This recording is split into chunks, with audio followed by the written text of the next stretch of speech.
further ado, I'm going to get into it. Let me just make sure that I share screen. Before Dean starts, if you guys are seeing this live stream on Facebook, you are welcome to ask your questions there. I'm keeping an eye on that, so you can ask a question. We'll make sure to answer it. This is currently running from Zoom, so that's why you've been hearing some talk about raising your hand and the chat section and the Q&A section, so don't be surprised by that.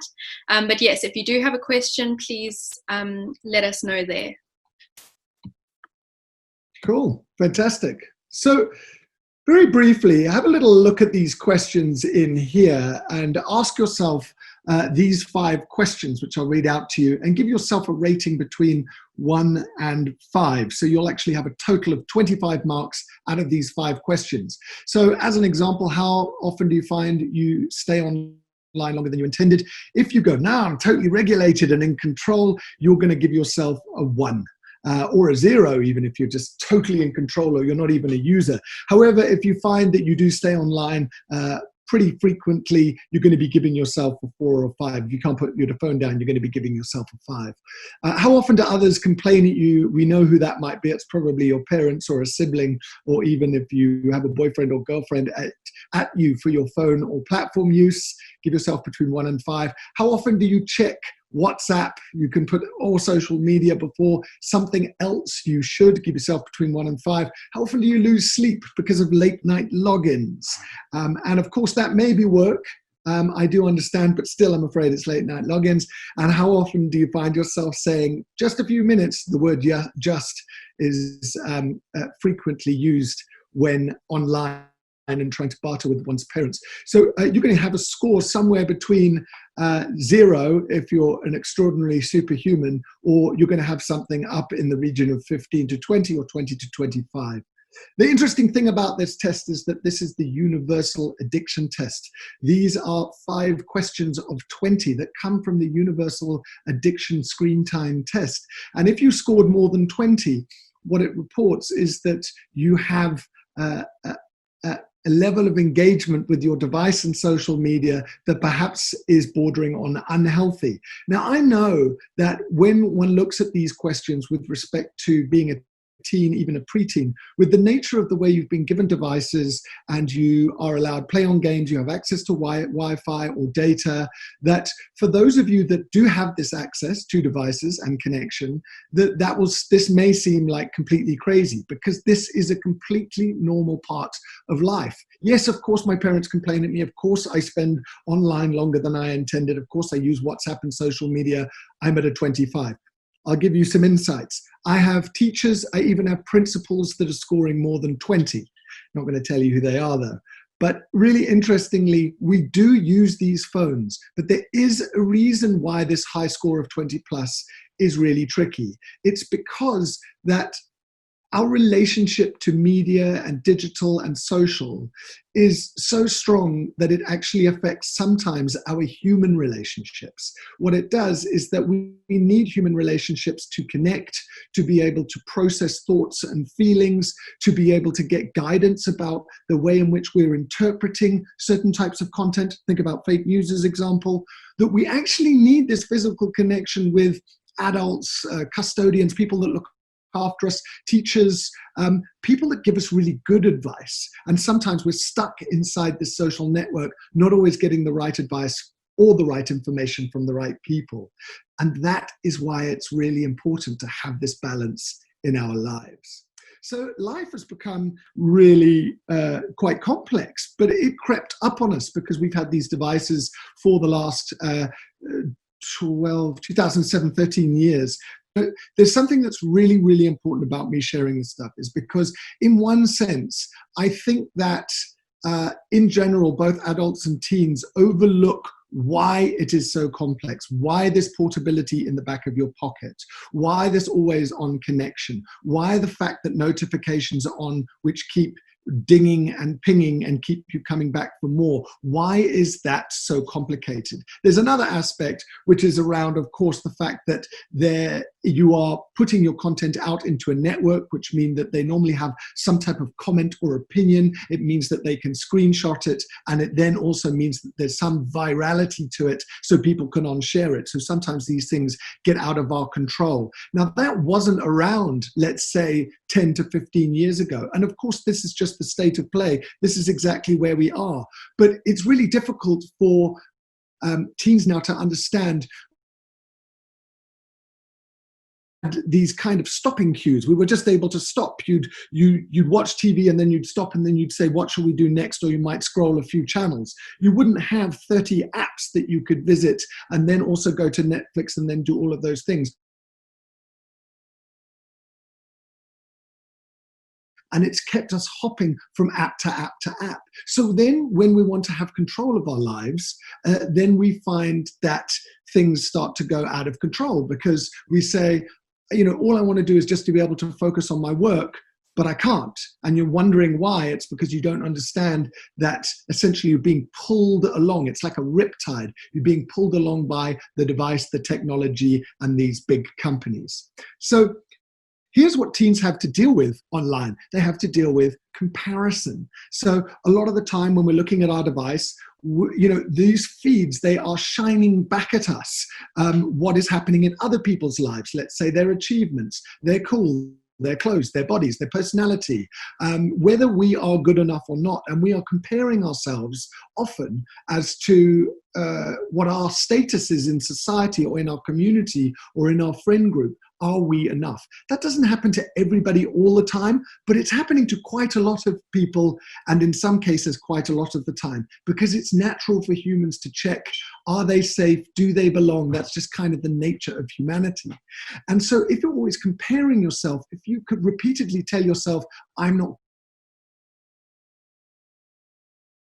support your mental stability or your mental strength to be able to catapult you forward into this level of focus, because you've got this kind of negative chatter that goes round and round. This is not a magic wand. It's my daughter's pen. I don't know why I'm holding it and tapping it to my head as though some magic's going to come out of it.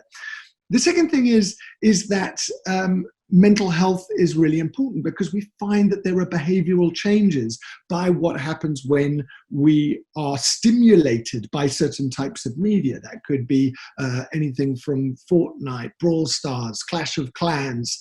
It can come from porn. It can come from Instagram, TikTok.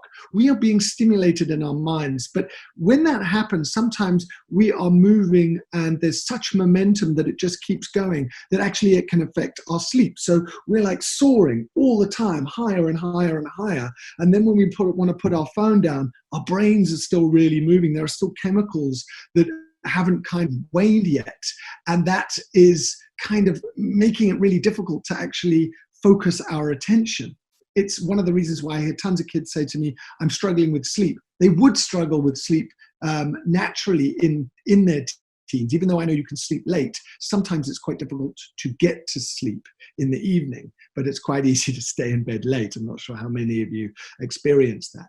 But also there's other things around anxiety, and that's because sometimes things can feel really out of control, like focus and attention, or worrying about something, or worrying about your exams and so on. And so the anxiety is often about a resistance inside yourself where you want to regain control. It's something that's a little bit out of control and you don't want it to be that way.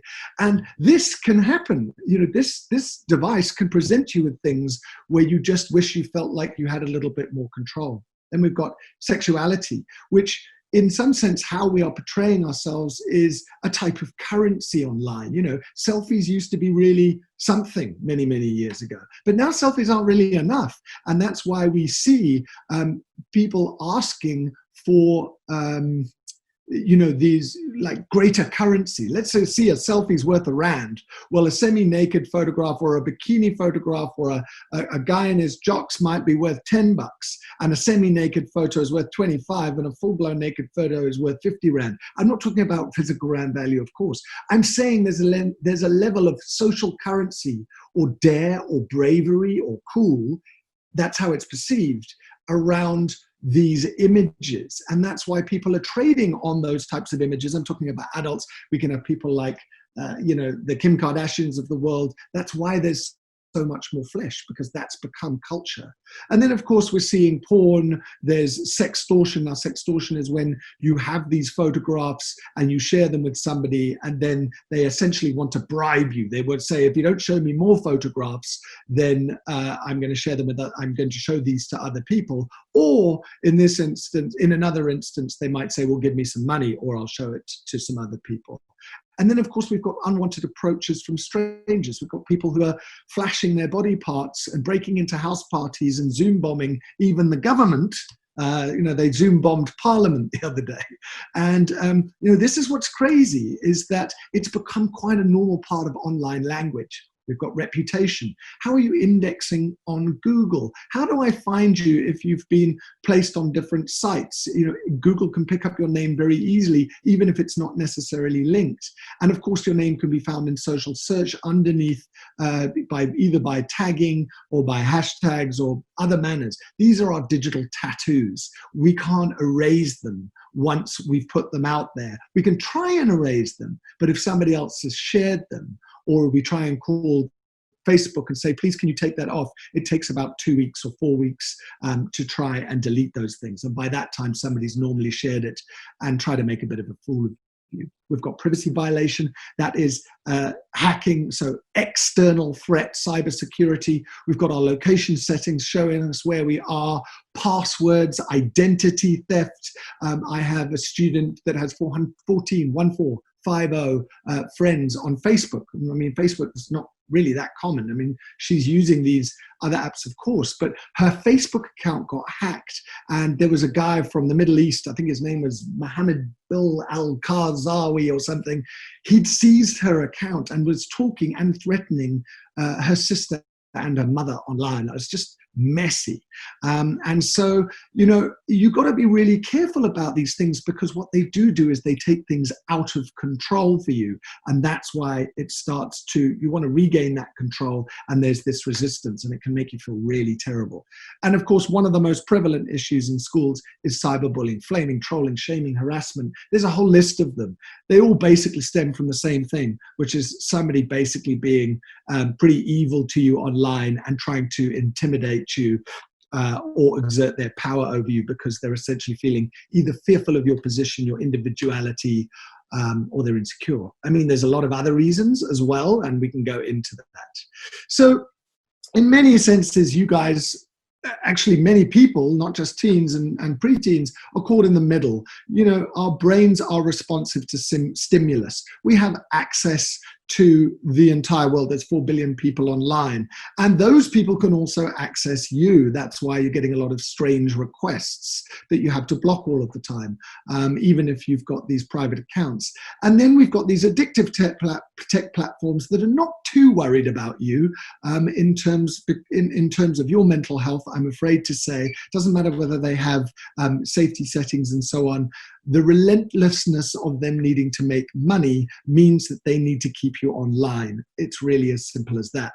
It's called the attention economy. They will win the game. They will win the advertising game by keeping you online. So imagine that. There's a whole lot of magnets there which make it really, really enticing. And that's why I feel very passionate about helping kids, because I think that there's so much of this that's invisible.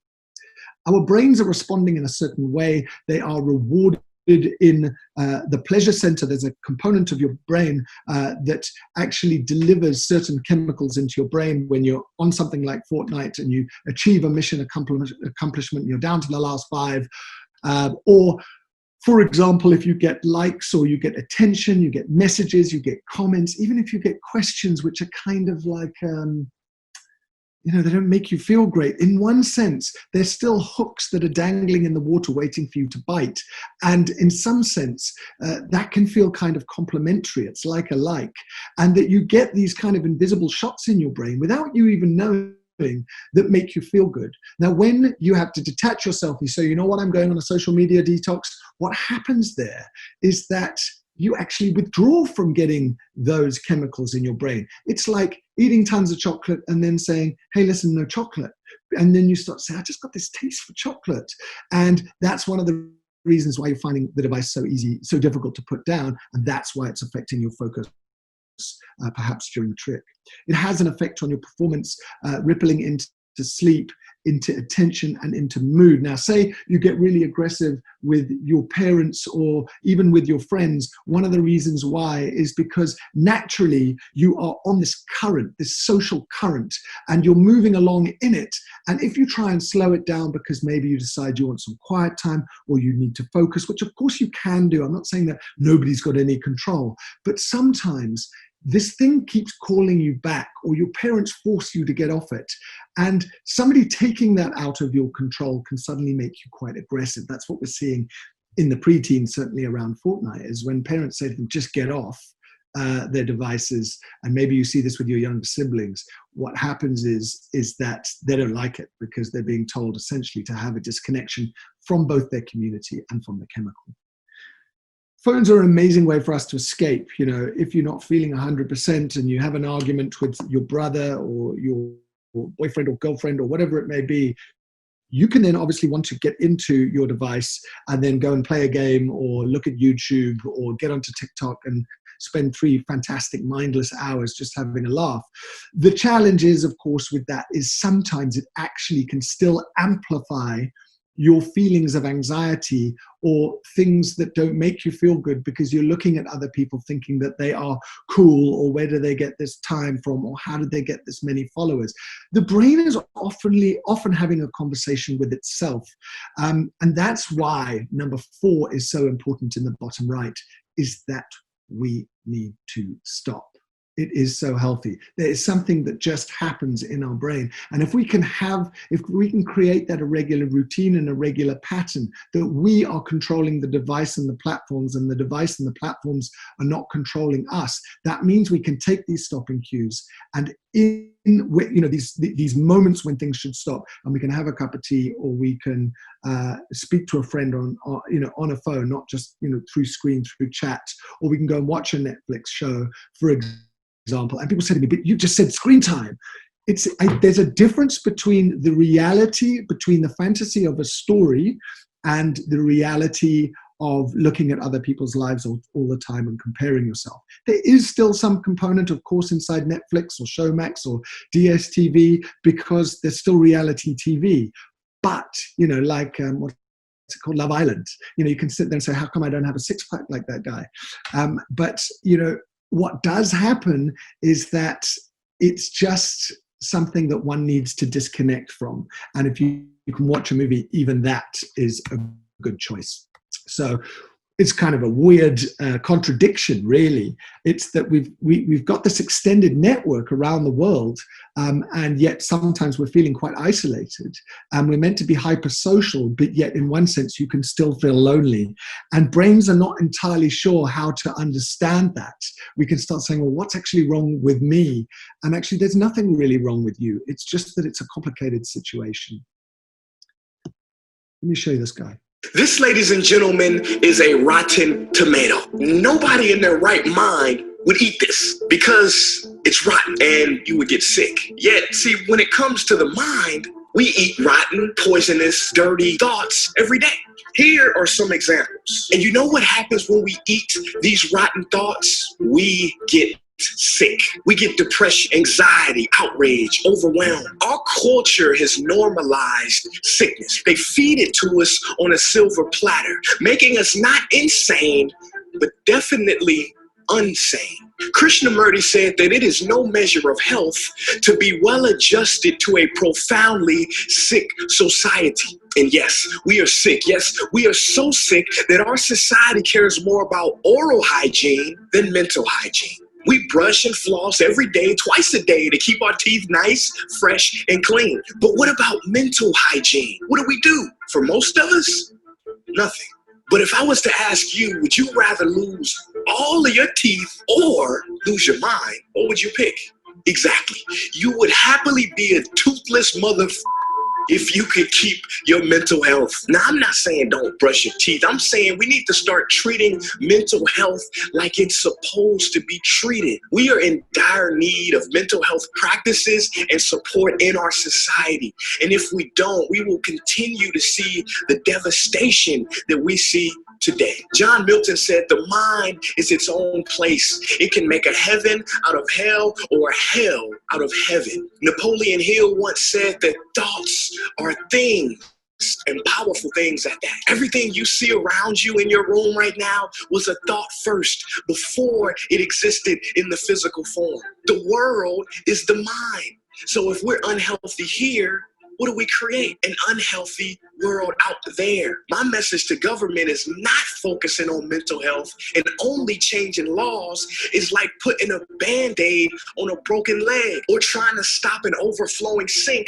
by throwing towels on the floor. Yeah, you're going to clean up the water, but you're going to need an infinite amount of towels until you get down there and fix the pipes, because that's where the problem started. So I'm saying we need to fix our mental health, because this is where our problems start. Imagine if every school taught classes on mindfulness, or how to deal with rejection, anxiety, depression, or loneliness. And imagine if these classes were taught mandatory like science or social studies. I don't know when that's going to happen, but I cannot end this video without giving you a simple mental health practice that you can do right now. And if you, this, ladies and gentlemen, I'll come back to that mental health practice. It's actually later on what are the options available to you. So here's the big thing, is that one of the things that people don't tell us, which is very much what the point of the video was that there isn't enough attention on mind health. The word mental health makes us feel like, oh, you've got some type of disorder, or you're anxious, or you're depressed, or you're weird, but that's not the case at all. There are mental health challenges or disorders, of course, but that may be because it's a mixture of genetics, so something that's in your biology, and how that combines with environment. This is very key. Environment meaning what you see, the family culture that you're in, the community that you're in, lockdown, hello. So that what happens is sometimes that can just trigger us to not feel great. But there's another component of mental health, which is mind health, which is just the way in which you think. Like, how positive do you think? You know, like, do you have this dribble of negativity that goes around because what's been happening is you've been looking at other people's lives and thinking that perhaps yours isn't enough, but actually you're a stunningly amazing human being. And to be honest with you, most people are stunningly amazing human beings. It's just that, well, sometimes we listen to other people and what they're saying about us, and sometimes we listen to ourselves and what we're saying about ourselves when we still have these amazing skills. There is always somebody that is either kind or really academic or really sporty or really environmentally sound and really caring. You know, people don't go through life not having these components. It's just that what happens is that what we say to ourselves starts to dissolve some of that, but we can reclaim it. And I'll come back to that in a bit. Neuroplasticity, which means that your brain can change back, or not necessarily back, but change in the right direction. So what we're finding is, because nobody tells us about the importance of mind health and mental health and actually how it works, there's this weird, dirty, grubby word out there about the fact that you might be mentally ill. Well, yes, there are people that are mentally ill. I'm not saying that that's not the case. But what I'm saying is that they're mentally ill doesn't mean that they're not able to be helped, and it doesn't mean that they're weird and they're completely freaky, because all it actually means is there's something that's happening in their system. So inside their genetics or their biology and what's happening in their environment. It doesn't even have to be because of their genetics. It could be because of something in their environment, say a trauma or a car crash. You know, something can happen to you and it can trigger a way of thinking. It can plant a seed inside your brain that makes you extremely cautious or fearful. And then that just starts to repeat. But if we look here at the types of stuff that's in the media, this is normal. And yet it gets way too little attention. Got way more attention than it did 20 years ago when I was in my 20s, but I'm afraid it still doesn't get anything. And inside schools, they're not helping you with sufficient attention, focus, positive mind health and mental health kind of tools. Okay. So what are the obstacles? Well, this was a Vodafone survey from a couple of years ago based upon 13 countries around cyberbullying. So I'm just getting into some of the issues, and that, cyberbullying is actually been really prevalent from the work that we've done in schools. We're amazed, actually. It's actually higher from the kids that raise their hands in our sessions around what is happening in their lives. Of course, cyberbullying has different levels to it. For some preteens, they could just say somebody was mean to me, which is what they say. And for other people, it becomes this kind of repeated victimization. But the point is that it's quite prevalent, and it's quite normalized in one sense, because it's about groups. It's either about individuals or groups who are trying to exert their power over other people for a number of different reasons. But here's the weird bit, is down on the left-hand side, you'll see the red box. And this correlates very much to what we're seeing in schools, is that about 3 to 4 out of 10 are worried about telling their guardians or their parents. They feel ashamed, completely normal, right? And scared of their parents' involvement, and worried that this little guy is going to get confiscated. That's what people are worried about. And yet you can have as many as 1 in 5 feeling suicidal, or you can have as many as 4 out of 10 feeling depressed or helpless. South Africa came 4th in this survey out of 13 different countries, surveying, I'm pretty certain it was 13 to 18-year-olds. So in terms of sexting, the difficulty with sexting is that my generation, so let's just say for people north of 35, anywhere kind of further than that, 35, 40, 45, 50, they really don't understand the sexting concept. Now, I'm not saying understand it like I'm endorsing it. I'm saying it that if you live in a digital landscape, that the currency of visual imagery is going to have quite a lot of value. And so if that is the case, it's going to be a natural temptation. Now, once again, I'm not endorsing it, but these are some of the reasons why people sext, is that they are trying to express who they are, because this is their body. They get to do with it what they want, in the same way that people used to grab a cigarette and smoke it. People didn't want them to. It was going to give them cancer. It was going to be something that would affect their health over the long term. My lungs, I get to do what I want. So it allows you to be an expression. It's your body. You get to claim something in a world and in an environment in which you're currently still controlled and under the guardianship of others. It's also all around you. It's trending. It's inside. We've got sex tapes. We've got so much skin online that is completely normal. So why would one, it's being desensitized. Why would one not think that it's okay to then kind of share these types of photographs? And I know that the Digital Law Co., I heard a great interview there in which Emma Sadler had said that, I don't have the exact numbers, so I don't want to speak out of turn, but I'm sure she'd said at the end of last year, there was a case in which an individual, a boy, had requested a sext, let's say, I think it was 54, 52, 56, something like that. Let's say north of 40 times. And it becomes this thing in which you perpetually ask for something and think that that's okay, but actually you're intimidating and you're actually harassing somebody. But the problem is if you desensitize these types of images, you think that it's okay to repeatedly ask somebody for them. And maybe not you guys, because you're probably great students for being on this webinar and being keen enough to try and find out, but there are lots of people out there that think like that. Other components of it is that your brains are not completely developed until 25, particularly the decision-making or the rationale part of it, the reasoning of it, only until 25. You've still got a long way to go. And so that means sometimes you can do dumb stuff. We all did dumb stuff. I did plenty of dumb stuff. And this impulsiveness or being means that you might not think about it quite as much as you should. And often kids report, no, well, I wasn't really thinking. Of course, there's then pressure and flirting. You can sometimes get 2 guys asking 2 girls, or 2 girls asking guys, whatever, at a sleepover or a weekend away. And it just seems like it's going to be a good idea. And it could even be a girl pressuring another girl to share photographs, not necessarily between them, but the two saying, come on, let's do this. It's exciting.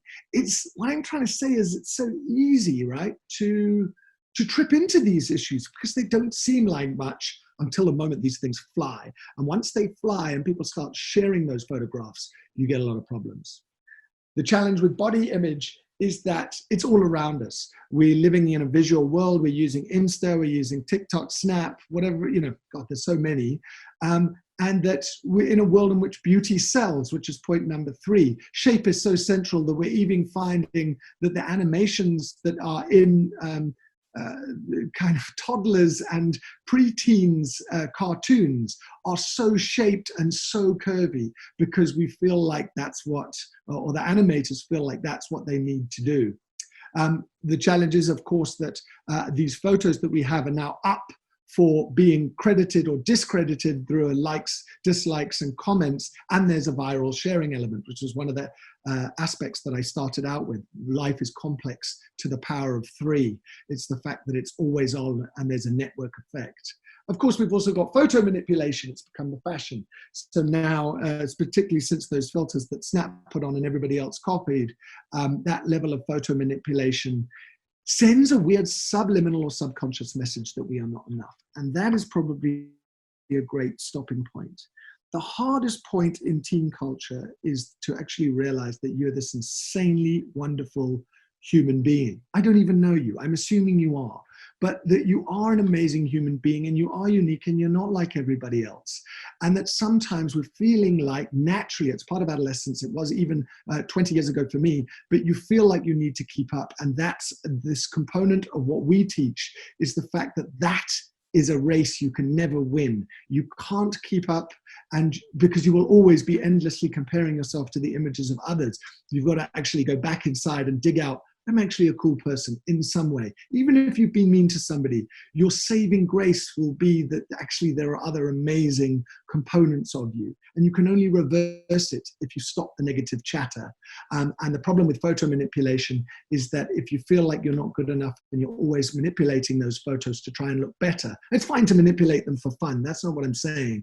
But if you're trying to manipulate them to look better or cooler or sexier, sometimes there's a weird message that happens in your brain that perhaps it's just you're not enough. Of course, nobody needs any introduction, I'm sure, to TikTok, but what do I need to tell you about this?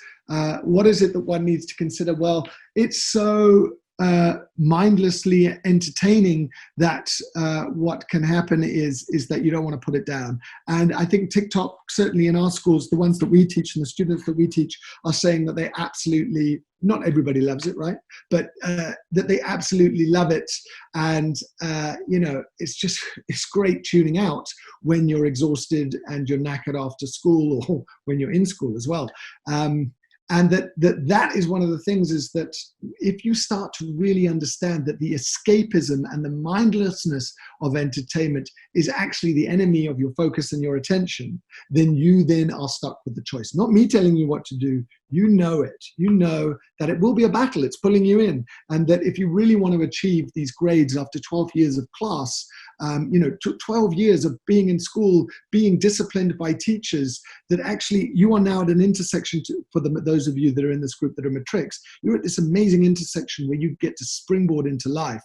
And how are you going to do it? And now there's all this wonderful distraction. I've got a lot of empathy for that personally, because you've got high hopes and plans and you want to really do well, and there's this pressure, and yet there's this amazing mind-numbing entertainment that can just take away hours of your time. Of course, we're going to get strangers on there who want to kind of make contact with you. That's pretty much the same with any app that has any type of chat or like function or message function. And of course, there's a component of TikTok way down in those security settings, which allows you or allows the stranger or the follower to automatically download your videos to your camera reel, which means that it takes those videos out of your control and onto someone else's phone. Ciao, ciao, bye.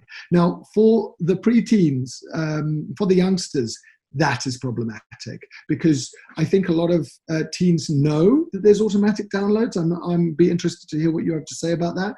But for the preteens, they don't understand that for the youngsters. And that means that some of their photos, when they're dancing around in their tap dance outfits and their leotards, and kids are doing funny things in their gardens in summer, that sometimes those photographs are being held and on the phone, on their own phones, by some kind of very strange and creepy people. House parties, super popular during lockdown, doesn't really need any introduction, but the most important thing is that when people don't lock it up, when you don't lock up your house, then people want to venture in, and then sometimes you find genitalia being flashed on your screen. I'm not sure how many of you have had that yet, but I certainly know some people that have told me that they've been bombed on house party. So lock it up using the padlock there on house party. So in terms of Fortnite, there's quite a lot of obsessive use. There's bullying, there's language. I'm going to move on from these. But this one's quite interesting, was that inside Roblox, and I know many of you, because you're in Matrix, are not on Roblox. But what I wanted to show you, which is really fascinating, this is my best illustration of saying, are we in an adult world with kids in it, or are we in a kids world with adults in it? Because this is a Roblox condo, otherwise known as a sex room.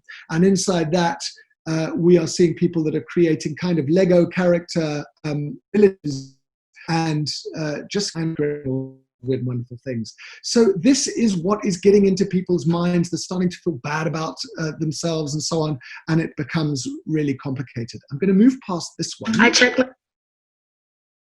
Okay, so this kind of might seem a little bit familiar. Let's have a look at this one.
Yeah, she's back. I'm going to just quickly snip into here. This is another one which is interesting, and we're going to get into some of the tips in a second. But the purpose of showing you some of these videos is because, of course, one understands these situations, but you can't actually move on unless we really realize the extent of how easy it is for us to be trapped inside this kind of weird world that when we raise our head above the parapet and look back at it, go, why am I doing this kind of thing? Let's have a look here. Oh, okay, hold on 1 second. Miserable. I had it all. This is a social media influencer. Because when you let yourself be defined by numbers, you let yourself be defined by something that is not pure, that is not real, and that is not love. She said it would be her last YouTube post and that she'd shut it all down. Taking myself off social media is a wake-up call to anyone and everyone who follows me. She deleted most of the thousands of photos on her wildly popular Instagram account. And the few she left up, she changed their captions to reveal what she says really was going on. Not real life. I didn't pay for the dress, took countless photos trying to look hot for Instagram. And she writes, not real life. Took over 100 in similar poses trying to make my stomach look good. And there is nothing zen about trying to look zen, taking a photo of you trying to be zen and proving you're zen on Instagram. Just to be really clear, I'm not trying to say get off social media. That is not my message at all, because I don't think you will. Perhaps some of you are not that into it anyway, because I do hear that a lot. But for those of you, the purpose is that these are the magnets that keep pulling us back in, and it's kind of really normal. We have somebody like Selena Gomez here, who's now actually on over 150 million followers, only second to Cristiano Ronaldo, the soccer player. And she had a complete and utter mental burnout by the nature of not being able to sustain this type of public profile, and also the amount of comments that she received, like the negative trolling and cyberbullying. Because the fact is, and I come to it now in a second, is that if you put yourself out there, you are going to get very different views about who you are and what you look like. That's just the nature of the net. And this is one of the things that if you put yourselves out there and then suddenly that affects your mind health or your mental health because people are really crap to you, then one of the reasons why is you have to understand that you got into that contract. You didn't, of course, it's not necessarily fair that people would treat you like that. But when you put yourself out there, you're getting into a contract with the net. You're getting into a contract with thousands of people who are essentially wanting to have a comment about what you look like. In this instance, this girl who was a fitness instructor actually doctored her body, as you can see, to see what people's opinions were. And you can see that they're so diverse. Look, you look perfect. Next one, still too fat. Her waist and thigh gap, I need that. You look anorexic now, to be honest. It goes all the way down. You look amazing. Body goals. She's starving herself and working out more. I wish I had your willpower, Cassie. You're the incognita pro-anorexia poster child. The gap between her legs is so unattractive. Point. There's positive and negative. There's criticism and there's support. And that, I'm afraid, is the contract that one engages in when you're online. You need to work out which side of that contract that you're in. Of course, you can click on things which are clickbait. They normally look something like this, completely wild and completely crazy. 33 heartbreaking photos taken just before death. The challenge is with clickbait is that it keeps coming back because you are clicking and sending a message to the algorithm or to the engine inside, let's say, the social media platform or to the advertiser to send you more spam and more crap because they want to try and access your information or your credit card to then to try and either be able to sell you something or dupe you. And clickbait, the rule is if it looks too good to be true, it probably isn't true. Okay. 11. I'm going to come back to that. I'm just conscious of time. So here's some good news. Not so long Very ago, important. many scientists believed that the brain did not change after childhood, that it was hardwired and fixed by the time we became adults. But recent advances in only the last decade now tell us that this is simply not true. The brain can and does change throughout our lives. It is adaptable, like plastic. Hence, neuroscientists call this neuroplasticity. How does neuroplasticity work? If you think of your brain as a dynamic, connected power grid, there are billions of pathways or roads lighting up every time you think, feel, or do something. Some of these roads are well travelled. These are our habits, our established ways of thinking, feeling, and doing. Every time we think in a certain way, practice a particular task, or feel a specific emotion, we strengthen this road. It becomes easier for our brains to travel this pathway. Say we think about something differently, learn a new task, or choose a different emotion. We start carving out a new road. If we keep travelling that road, our brains begin to use this pathway more, and this new way of thinking, feeling, or doing becomes second nature. The old pathway gets used less and less and weakens. This process of rewiring your brain by forming new connections and weakening old ones is neuroplasticity in action. The good news is that we all have the ability to learn and change by rewiring our brains. If you have ever changed a bad habit or thought about something differently, you have carved a new pathway in your brain and experienced neuroplasticity firsthand. With repeated and directed attention towards your desired change, you can rewire your brain. And that's what's really important, is that if you feel anxious now, or if you have been struggling with something, it could be a mixture of something that you've experienced in your environment, which could be lockdown, it could be people around you, your brother or your sister, or something happening that you don't like. It could be the workload, it could be this new online learning environment. But the problem is as difficult as it is, you may be repeating the way in which you think about it. I don't like it, I don't like it, I don't like it, I hate it, I want it away. Whereas actually part of it is you've got to start to allow it in and realize that you've got to change that repeated, that's what she was talking about, was this kind of repeated messaging that happens in your brain. And that, I'm afraid, is the beginning of where things change. That's why people are in therapy, is because they process some of the negative thinking patterns or the things that they say to themselves. And once they process them, they almost burn them off. And that allows space for new neural pathways or brain pathways where you say, I am good enough, this is manageable, I will be able to do it.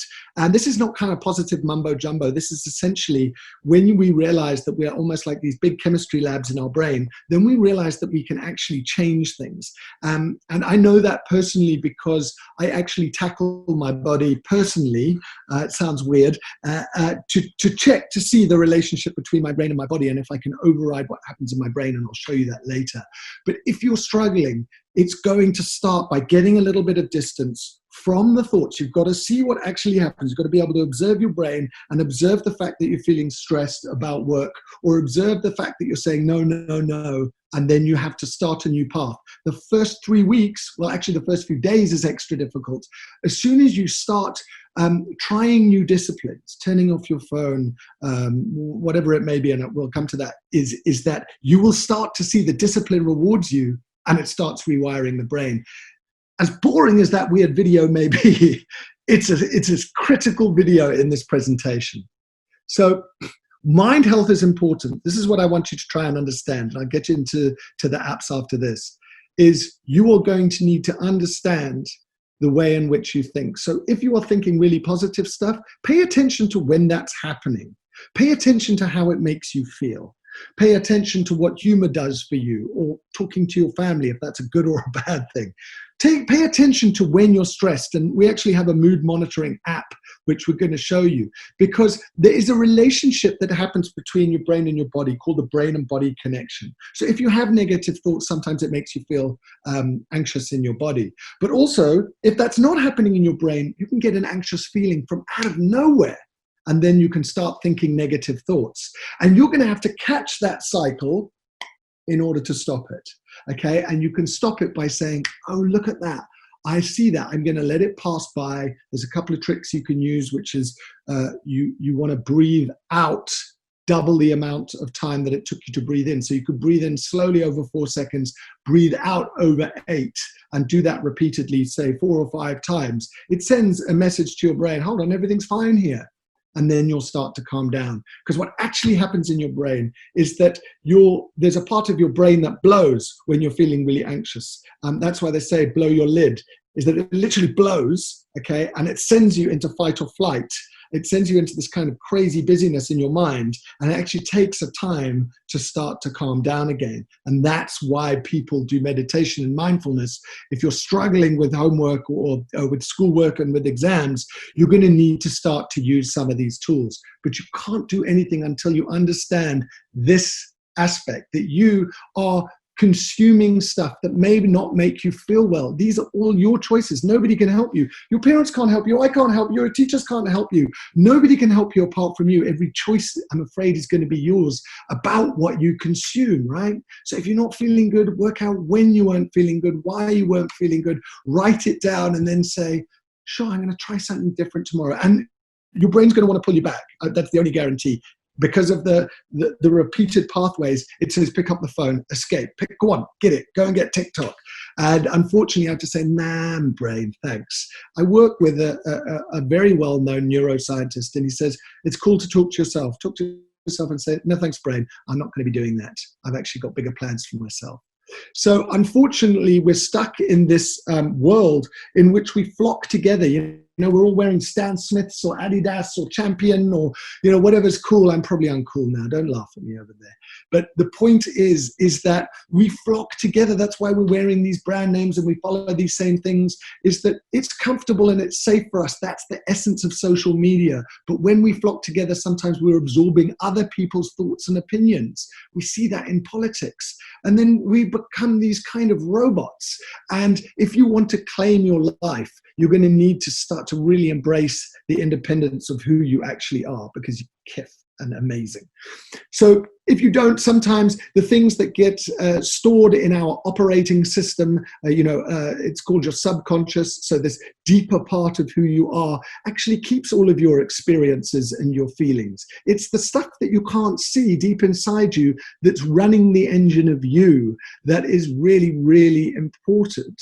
And the only way you're going to be able to help yourself is if you start to process it. You have to find people. This is what I'm going to say really importantly. You need to find people that you're going to trust, okay? Because if you trust the wrong people, they actually violate your privacy and they share it and they share those photos and so on.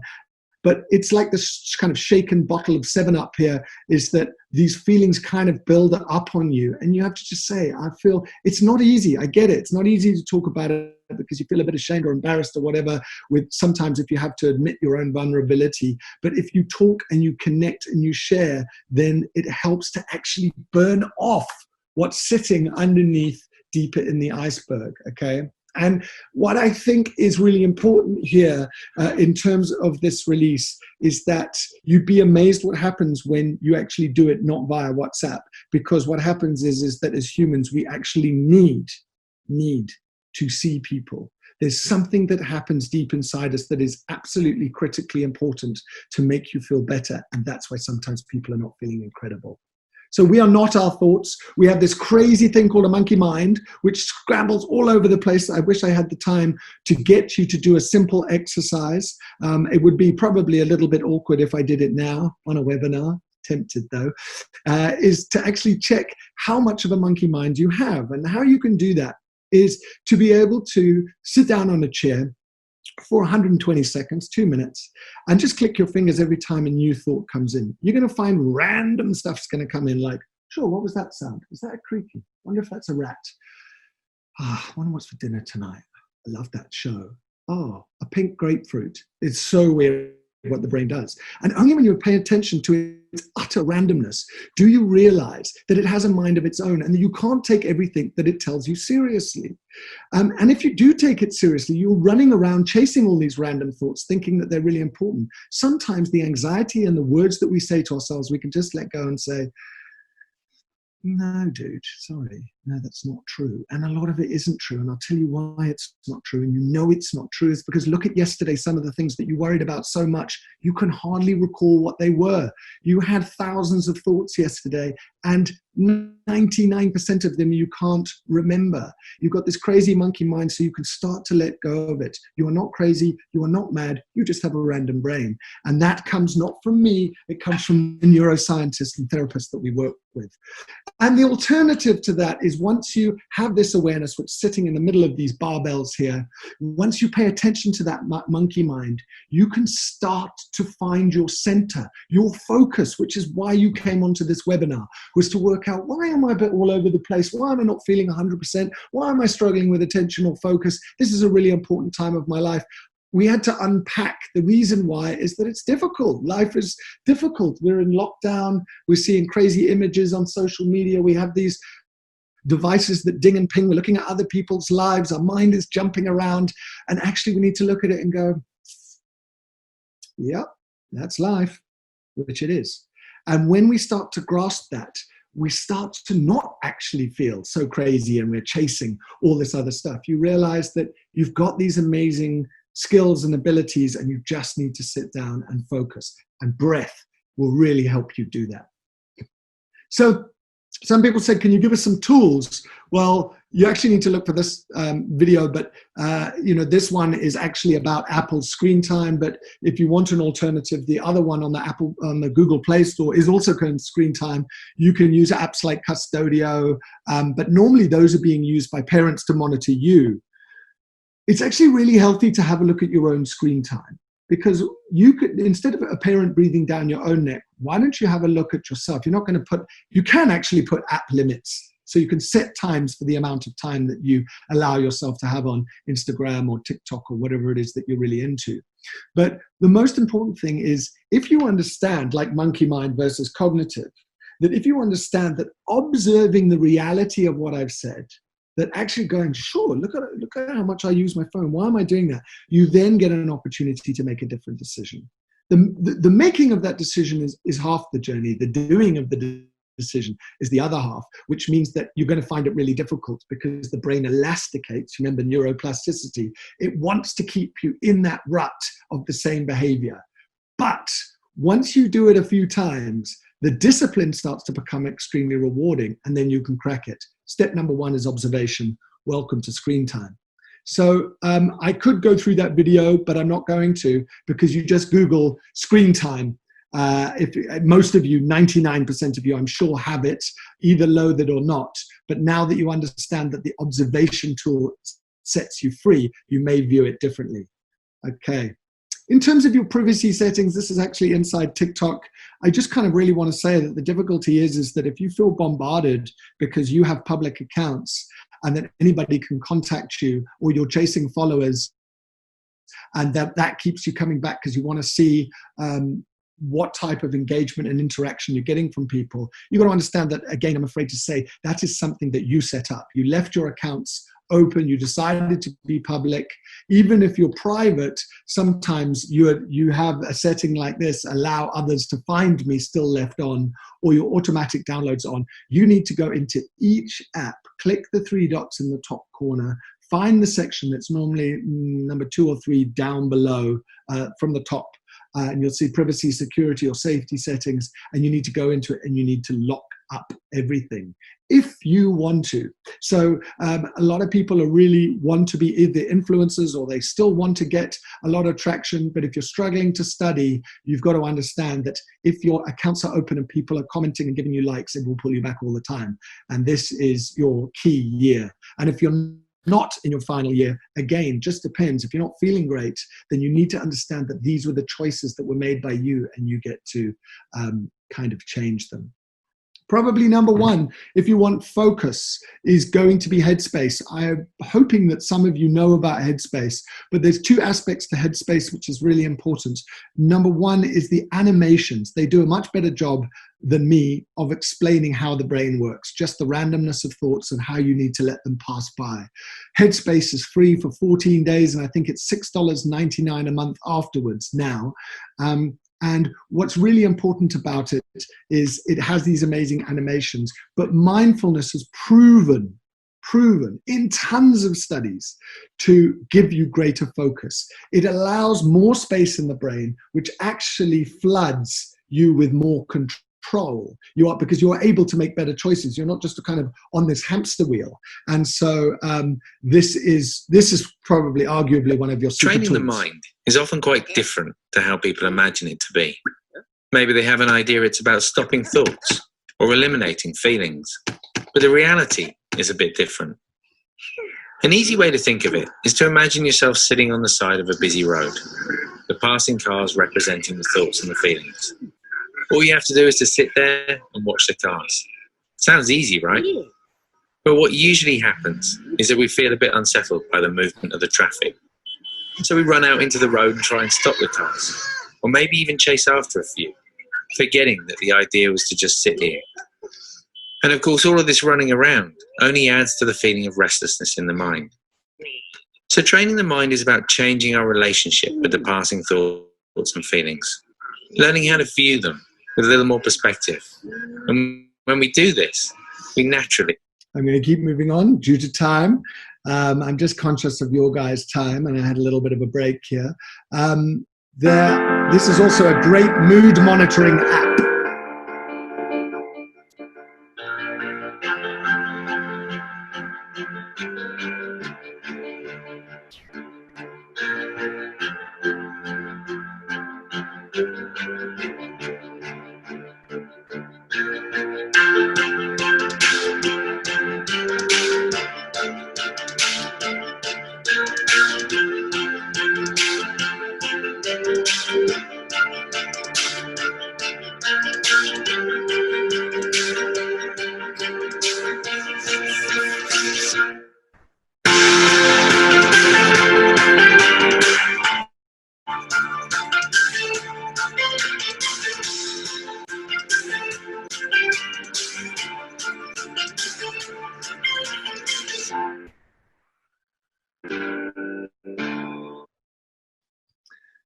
Another one for journaling. If you're thinking about processing your thoughts and you find it really difficult to be able to share these thoughts with other people because it's embarrassing, then share them with yourself. Still has an amazing power effect. Memento is a superb documentation tool for you to put down your thoughts. And it's amazing that when you repeatedly put down your thoughts, you can actually start to see those patterns. And at some point, what happens is the light bulb goes on, ding, and you say, I wonder when I'm going to change this, because I keep saying the same thing. And it's not a critical thing. It's just you start to go, God, I keep saying that. I use Memento. It's superb.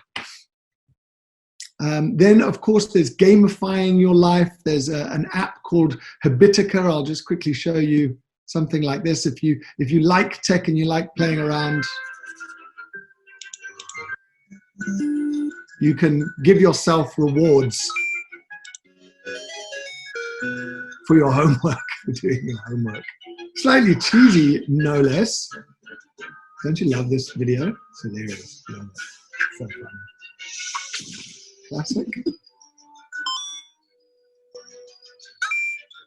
Wouldn't your parents love you to do this? But it's kind of like cool, and it helps you to get into habits by giving you these rewards. Habitica. This is a focus app where it asks you to not touch your screen. It's a little bit like a stopwatch. It's called Hatch, and Hatch is this great tool. So it's like the tomato timer kind of. What it does is, but then you get you're not meant to touch your phone. Let's say, oh no, I have to check my email. I give up. Then oh no. Oh, the egg dissolves. It dissolves. And that baby bird will never be born. Yeah. You just killed a baby bird. It's not my cup of tea, but some people do love this stuff. They kind of like something that motivates them. It's kind of cute or kind of funny, kind of quirky. And it's not meant to be my type of thing because I'm old. But the interesting thing I just want to show you is this is end goal. It is difficult, okay? That you have this incredible power inside you to be disciplined. And it just takes to break the routine of what you've always done before. And when you do that, you then start to take control, which is like when I'd said those 3 days in, you move into a bit of self-discipline. And when you self-discipline, which means that you start to go, I believe that I can actually do this. And a couple of weeks after that, you start to get into a place where you're so experienced at self-discipline that you move into self-regulation. So you start to observe your thoughts and use these apps and so on, where you start to realize that what I've just been saying really makes sense because you see the benefits of it. So it's not just, it's a battle in terms of self-discipline. You start to go, oh, wow, I get it. There's benefits. And then you're in control. So without further ado, I think I'm pretty much done. Michaela, I saw you pop on to stop me there. And I'm open to questions. Let me stop sharing. Awesome. No, it was really great to have you come chat to us, Dean, and I'm sure that there are a lot of people who have gained significant insights. I was also just reminded of the social media detox trend. I'm sure you guys have seen a lot of people trying it out, and I've seen a couple of comments come through to say you're thinking about stopping social media entirely. I mean, we're not saying that you need to stop.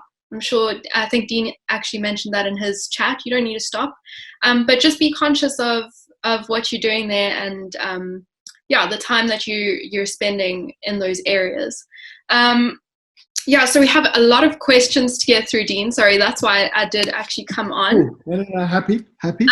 So the first question I would like to get to is from Kayla. She says, in your opinion, when you're stressed or overwhelmed by schoolwork or just work in general, do you think it's best to do the work while you're stressed and in a frenzy, or take a few minutes to calm down before tackling the work? And is it good to work under stress or not? So, Kayla, that's going to be a very personal decision. Some people really like to work under stress. Like, I actually quite like to work under stress. For some reason, I can kind of pull rabbits out of hats like that. Is it any good for me? Not necessarily. That's the thing, is what's happening chemically inside your body is that you can get quite fueled up on adrenaline. And then again, you start to get into this habit that you go, well, I work better under stress. And you've never really entertained whether you don't work better without that stress. It's just a thing that you say to yourself. Personally, for me, I believe that no, it would be better to calm down before tackling the work. And then you can then dial that up. I think what you need to do is, and this is the thing, is just sitting in a chair. It sounds so odd, but just sitting in a chair with your eyes closed and doing that double length breathing out process and actually feeling that your feet are on the floor and that your bottom's on the chair and that you're just here and there's kind of a sky above you and there's birds flying around and there's a noise that the dog's walking around or whatever. It brings you back to yourself, and then use the breath. And then what you can do is say, okay, the world is not ending here. It's just my schoolwork. And there is many amount hours in a day for me to be able to get this done, even though I may have to do it later or whatever. But what you have to do is you have to practice that routine of calming down. So ideally, yes, but I'm always cautious to say it because maybe you're one of those that absolutely loves the madness and it's really good for you. But my personal opinion is that you should check that assumption because your brain's telling you that's how you like to work in some cases. 100%. And when I was in grade 12, I was also just taught a quick technique that helped me, which is how few times can you breathe in a minute. So just slowing down your breath sometimes can just help lower your heart rate, and that's going to help a lot. So I 100% agree with you. I'm also a stress thriver, should we call it. I enjoy working under pressure. So again, it depends on how you work in certain situations, Kayla. So I 100% agree with Dean. If you're finding that you're not working effectively when you're stressed, then you definitely need to take the time to calm down before you start. We do have another question, which is the one I asked you earlier. This is from an anonymous attendee. The question is, how do you stay away from social media and the internet, even though you have to have access to your schoolwork online from teachers in those spaces? Yeah, so I mean, that is exactly, funnily enough, that's the last slide, right, that we just had, is that is discipline. And then discipline means that what you need to do is you need to delete the apps, or you need to limit the access to those apps using an app like Screen Time. So you actually stop yourself from doing it. And if you can't stop yourself from doing it, you need to give the PIN to that Screen Time to somebody else, maybe a parent or a brother or somebody else that you really trust, to say, listen, I'm so addicted to TikTok or whatever it may be that, I want to go back on. But ideally you need to delete. Can I just actually also be really clear? The research shows that having your phone on or on airplane mode does not get you there, because it's on, like mine. I'm looking at it now. It's on and it's there, even though it's on airplane. It's one flick to get it going again. But if you turn it off and put it in another room and ideally give it to somebody else and say, don't give it to me. I'm actually going to rather choose to have a chocolate instead and just peace out for a second, then you can do that. But you actually have to turn it off. And that's the first part. The other part is to delete the apps that are potentially not making you happy or screwing up your work schedule. And if you can't do that, then you're going to be using some type of technology to help you. Something like Habitica, Focus, Screen Time, those types of things. Technology will help you, but in a way, we all get that there's a weird irony in that, right? Did you just tell me to use technology to stop me from using technology? I know. Funny. I know. Yes. So we have another question. This one is from Mark. He wanted to know how to manage his time. And I see Marianne has also just put in some of the apps that you mentioned when you're talking through. I think that's super helpful for time management. But Mark, we also posted a blog just the other day on time management and scheduling. So if you're specifically talking about social media, those apps will really help you. If you're talking about scheduling your schoolwork and that sort of thing, then time blocking is really helpful. So setting out specific times in your day to get to certain tasks, and also just splitting up these huge workloads that you have into small, bite-sized, more manageable tasks can be one of the most game-changing things that you do. Sometimes when you see, I have to work on my physics assignment today, or your physics project today, it's not going to motivate you to get that work done because it's going to feel too big and too overwhelming to do it. But if you say you want to do question 1, then that can make it a lot more manageable. And then you make sure you get question 1 done today and you split up your time. I also know online classes are taking up a lot of your day. I'm sure most of you are feeling it. So the homework that you're getting in those areas will also just be better managed if you take your big projects and stuff and just divide it into small tasks. But I'll actually find the blog now and just link it. I'll put it in the chat section so you guys can see it if you are interested. That's why it seems weird. I can imagine, and I don't know this for a fact. I don't know whether people enjoyed the presentation or not. But around the country, people do enjoy this presentation, but it's not for everybody.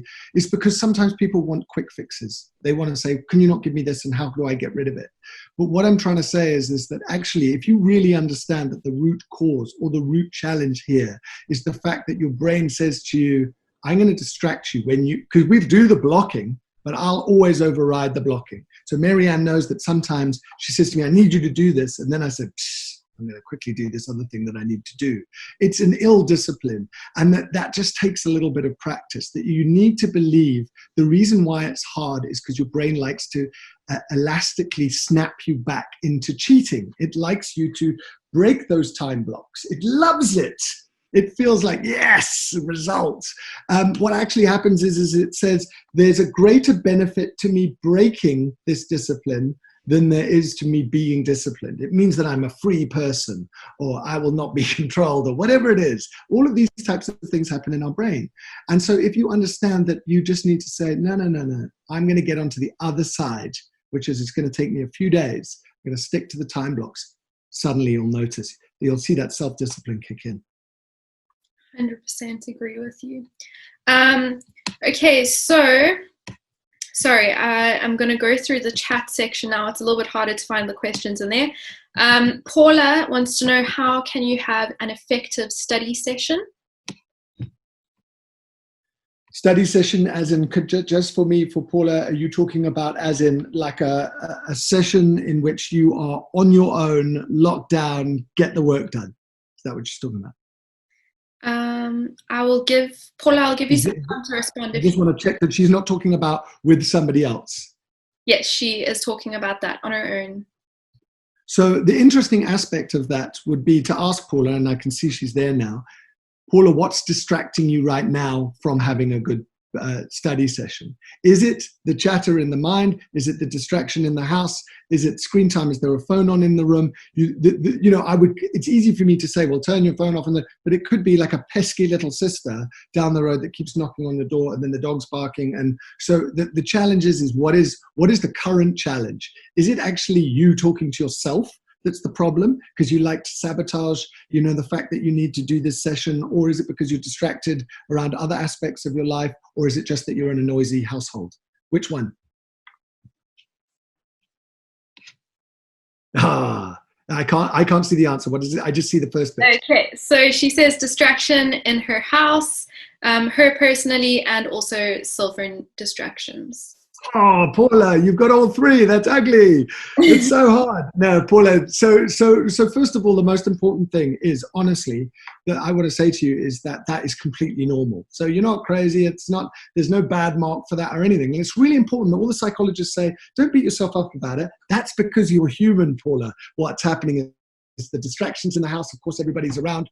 But what you've got to do is you've got to actually really be honest with yourself about what you are doing. So what you would need to do is you would actually need to almost like write a letter to yourself or to journal about it and ask yourself, what is it that you're really doing? And ask yourself questions about why can't you sit down?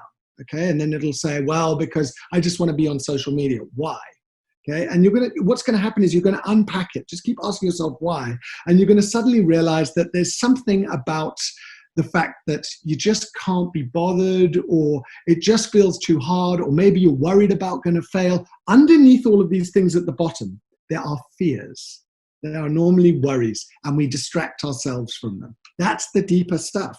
And so I'm going to give you the clear answer for what you need to do. But the first thing you need to do is just get really honest with yourself as to why you think that those distractions are getting in the way. What happens if you put soundproof earmuffs or earproof stuff in your ears? You took your phone and you turned it off. I can't remember what the other thing was. But you can actually solve those things. You can put earphones on with music, and if you're not into music, you can put cotton wool in your ears.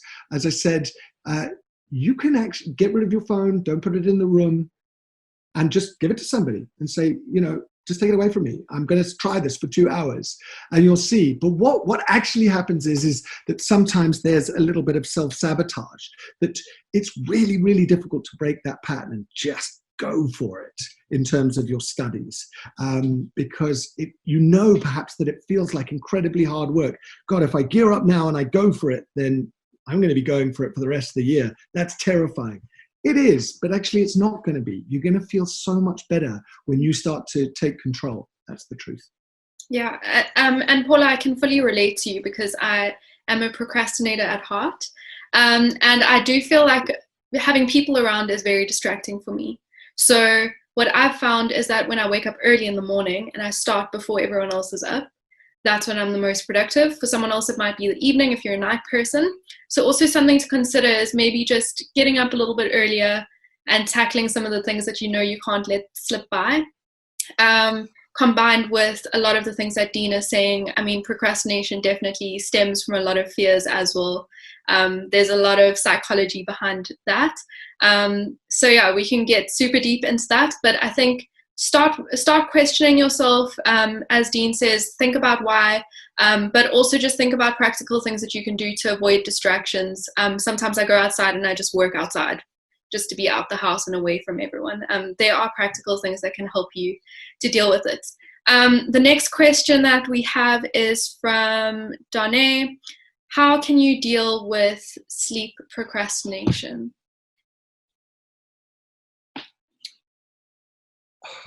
Sleep procrastination. So sleep, I'm afraid to say, is another repetitive pattern that gets set up.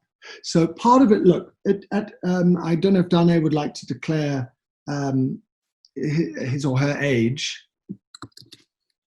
We'll see if we get a response. Nikki, you are welcome to leave. Sorry guys, I know we are running a little bit late.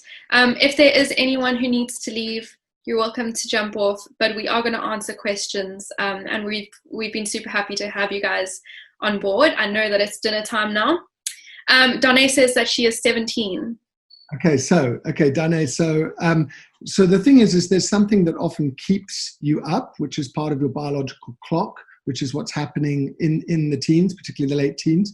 But there's another aspect of it that what happens is again, it's all about the fact that it just feels like, perhaps, and I remember one of the scientists telling me this, that, your evening is your chill time, no pressure, a lot less stress, whatever. And you want to make that last as long as you can. You go, I just want to watch Netflix. I just want to be in my room. I just want to chill. I just want to drink hot chocolate, eat chocolate, and whatever it may be. And that feels comfortable. It makes you feel good, and you want to stay in that space, but it's not good for you. And so again, you're going to need to kind of realize that at some point you have to change that pattern. You have to change that behavior, and it takes time. It's a thing called cognitive behavioral therapy for insomnia. Now, you may not be an insomniac, but they actually say you have to change your environment. So normally a slightly cooler room.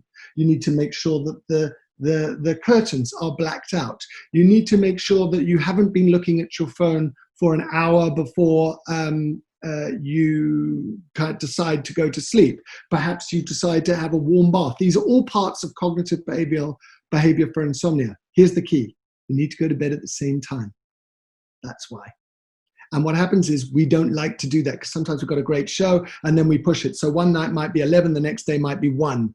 But what we're not doing is we're not training the brain. So one of the core elements of CBT for insomnia is that you say, cool, whatever time it is that you decide of how much sleep you want to get, you try and go to bed within 15 minutes of that time. There is a great app called CBTI-I, and it's super. It just helps you to try and find that routine. So one of the reasons why is that you're probably trying to enjoy your precious time, but if you want to break it, you're going to need to find a new routine. 100% agree. And I battled with that last night. I didn't go to bed on time, and then I ended up lying awake for hours. So I understand that. We do have another question from Francis. Francis says that, sorry, I've just lost it. Okay, Francis says, I'm quite convinced to delete all my personal social media at this point. What would you say the positives of social media are? Good question. Great question. A lot of kids say to me, there's a lot of positives, and there are a lot of positives, but I'm always cautious to get too much into them because people are normally saying to me, I already know how much I love it. But what are the positives of social media? Well, the positives of social media is that you're part of a community, that if that community treats you well, if they treat you well and they're nice to you, then that's amazing because those people are often like-minded or similar aged and you feel a sense of belonging. You actually get a thing called oxytocin in your brain, which makes you feel good. Oxytocin is the same thing you get when you hug a Labrador or your granny. It makes you kind of feel good. That's what you're getting from social media. You're getting a connection. You're getting a place to share. You're getting a place to process. Sometimes it doesn't work out like that because people start abusing you or they betray your trust or so on. That's why it's a bit of a double-edged sword. The other aspect of social media that's really amazing is it's creative. All those filters and photos, you're learning how to, you guys are amazing photographers. Like you put adults to shame with what you're able to create in terms of video and beat and rhythm. And so there's that component. It's creative. It's amazing for promotion and for marketing and for varsity applications. I say to people, one of the most important things you can do is to actually see that technology and your digital reputation is an opportunity for you to point those varsity application people, point them to your blog, to your social media feed, as long as it doesn't have like bad comments in it and being kind of saying bad smack about people, because that's bad language and kind of bad tags and things like that. That's happening inside people's social media feeds. And because they're not protecting themselves, that's actually turning, internationally, it's turning people away from wanting to give them that varsity spot that they wanted so dearly. After 12 years of studying, they leave their doors and windows open, and then people say, I wouldn't take my bet on that. So imagine if Michaela and I, we both get 75% and we both want to be doctors, okay? And I go and look and I say, well, should we choose Dean or should we choose Michaela? And I go into Michaela's profile and look at her. She's an exemplary student. She's a great person. She does a lot for people and so on. And then you've got Dean. He likes to party. He's got 2,500 friends. He's left his doors and windows wide open. He's got a public account. What message, which person do you want to put a bet on? So I'm personally going with Michaela at this point. And that's what we need to do. What technology can do for you is completely shift the focus to you being what's called a positive digital citizen. And it's simple. You build a Wix site, do a LinkedIn for Students profile, and point people to it and say, yeah, this is me. This is what I'm into. There must be things that you're probably into that you can share. Could be coding, could be extra mathematics, could be horse riding. But bring those skills out and show people that you are a digital citizen, not just somebody that's entertained socially. Yeah, 100% agree with you. We do have one last question, and please, guys, just send me a message in the chat section if I did miss your question. I'm sorry. But this is the last one that I can see from my side. Azar wants to know, all these apps involve a device. How can you only focus on that specific thing and not get distracted with other social media? So I'm assuming, Azar, that you were mentioning the apps that Dean was showing us a little bit earlier. Yeah, I mean, Azar, that's the actual crux of this whole presentation. So your question is amazing.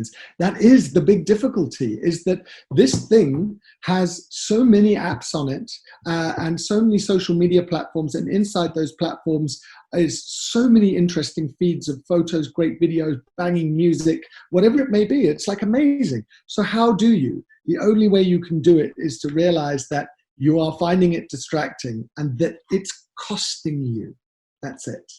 And what'll happen is your brain will say, it's not costing you too much. Or the benefit's much greater to me to have this incredible social life. And I get it. But at some point, there's a toss-up where you say, yes, it is, but I will apportion my time where I make a deal with myself.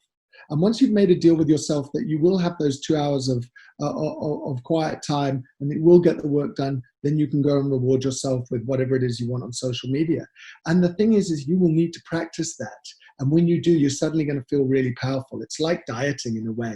It's that what you want to do is you've got to say, I'm in control. Either the device controls you or you control the device. And I'm afraid it's not that easy because these things are built to have us online. Awesome. So we do have one more question directed at me for Advantage Learn. Paula wants to know, maybe this question is out of context, but could Advantage Learn do webinars like this for math lessons? It would be much appreciated. And yes, we actually do webinars like this for math lessons, Paula, already. I will put a link in there for you. But yeah, just Dean, to say thank you so much for the time that you've dedicated to chatting to us. If anyone does have any last questions before we hop off, please ask them. We don't want to miss out on you. I know that we've run a little bit over time, but we've done that because we really value your questions and we actually do want to be helpful. Yeah, Dean, I don't know if there's anything you want to say in closing. No, unfortunately, it's difficult not to run over time really on a topic like this, in the sense that this is popular culture. This is something that almost everybody has. These social apps kind of dominate our time. There's so many aspects to the internet, to phones, and to social media that people start talking, you might get somebody talking about, I'm worried about, you're going to get one person talking about sleep, the next one talking about focus and attention, the next one talking about something else. There are so many dimensions to it that I'm sorry we went over, but we often do. Sorry, I'm just grabbing that link for you, Paula. So it is called the Maths Academy. I'm going to send it to everyone as well, so you'll also get it. Yeah, so we do have these sorts of webinars for maths lessons, and it's been really great, Dean, to have you come through and share your expertise in the social media space. I've learned a lot. I was watching that one lady in the video clearing her desk to take her Instagram photo. That's me, guilty. And yeah, it's just interesting how we try to make a certain image for ourselves and sort of just what we put out there for people to see. And yeah, that can really have a huge effect on our brain. So I hope you guys have learned something. I definitely have. And yes, if you do want to get in contact with anyone from MySociaLife, I know that they have a Facebook page and an Instagram page, an Instagram account, so you can follow them there. And then we have the same on our side. We also have a YouTube channel. I don't know if you guys have one, Dean.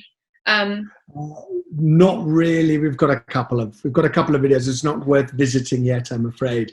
But But you can go to @MySociaLife with 1 L, not 2 L's, MySociaLife SA for South Africa on any of the channels, Insta, Facebook, Twitter, and then we put content on up there. But thank you, everybody, for your time. I appreciate it. Yeah, no, we really do appreciate it. Marianne, I see, is putting some details in. Sorry, Marianne, you're sending that just to the panelists. But I'm going to copy and paste it so everyone can see, so you guys can contact MySociaLife. There we go. Okay, so there are the details for MySociaLife. You guys feel free to get in contact with them if you do have any more social media related questions. If you have any life questions, you're welcome to also come to Advantage Learn. I am usually the one who's answering our messages on Facebook alongside one of our other team members, Casey, and then also answering our Instagram messages. So if you do have anything that you want to ask in a private setting where you don't want people to hear about it, that's fine. You're welcome to do that on our side, and I'm sure Dean echoes those sentiments on his side. Yeah, and have a great evening, guys. It's been really, really great to connect with you. Thanks, guys.